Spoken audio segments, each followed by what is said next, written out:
Touch वाला ओहियो से मन ना भरल सारे तब भेज दे बीमारी टच वाला। आज जब दुनिया के नजर में ते घिर गईले तब अति करता रहते एलएसी पर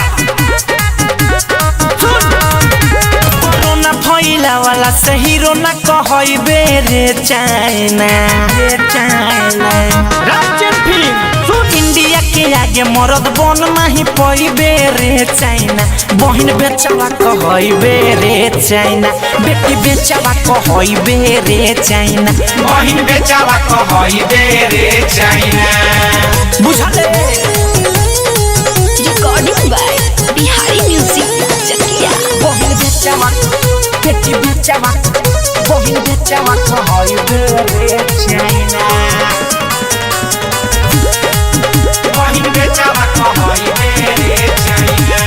दुनिया के नजर में बस गइल बाड़े यही से तना हदस गइल बाड़े। ई तो अभी शुरुआत हो आगे दे दुनिया के नजर में बस गइल बाड़े यही से तना हदस गइल बाड़े। छुट्टी बुझी जब जोर से ठेलइबे रे चाइना, छुट्टी बुझी जब जोर से ठेलइबे रे चाइना। बहिन बेचवा कहइबे रे चाइना, बेटी बेचवा कहइबे रे चाइना, बहिन बेचवा कहइबे रे चाइना। बेटी बेचवा बहिन बेचवा कहइबे रे चाइना।